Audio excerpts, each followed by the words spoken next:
Hi, I'm Dusty Odekoven, Chief Veterinarian for the National Pork Board, here with Dr. Marisa Rotolo, Director of Swine Health for the National Pork Board. Today we're here at the Iowa State Fairgrounds during the World Pork Expo. We're in the swine barn, which is empty right now, but we're here to talk about biosecurity because we know that soon this barn will be full of pigs for an exhibition. We want to make sure that everyone can participate with healthy pigs and maintain the health of their pigs as they go back home. On a farm, you have your clean area, which is where the animals live, and then you have the dirty area, which is outside of the barn. That's typically defined by a shower or some level of entry process.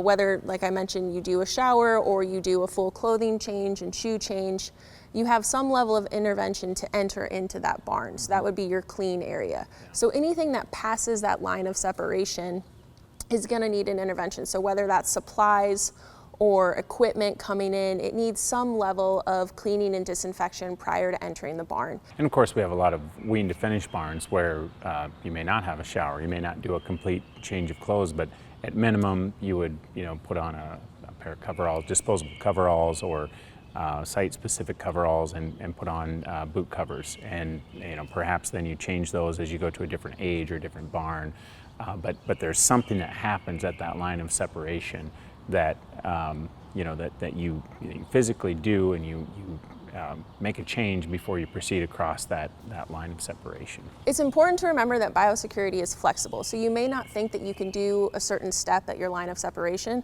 but if you work with your veterinarian, we can come up with really creative ways to be biosecure and make sure that it works for your farm. Let's talk about health monitoring. So you've got your biosecurity plan down, it's being implemented, you've got your employees trained, everybody who's working with the pigs, everybody who's accessing the barn knows their role in biosecurity. Talk a little bit about monitoring the health of the pigs. Sure, so every day you're gonna want a caretaker that goes through and walks through those pigs and make sure that they're behaving the way that you would expect. Are they eating? Are they drinking?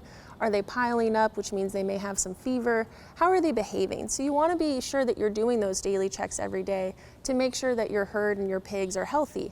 If you do detect any changes, you want to contact your veterinarian right away and say, hey, this is what I'm observing in my pigs, and they'll come out and do an assessment, and we can make sure that those pigs are healthy and not sick. And we also want to make sure that not only are we paying attention how the pigs are acting, but if we as a caretaker don't feel well, we want to have that open communication with farm managers and say, hey, I'm not feeling great today, I have a fever, I'm not going to come in. And we want to make sure that we have that reinforced, because one of the things that we have to be concerned about as a swine industry is influenza, which is a zoonotic disease. So if you are a caretaker and you wake up with a fever, it's probably best that you not go and interact with the pigs that day to reduce the likelihood of a zoonotic crossover.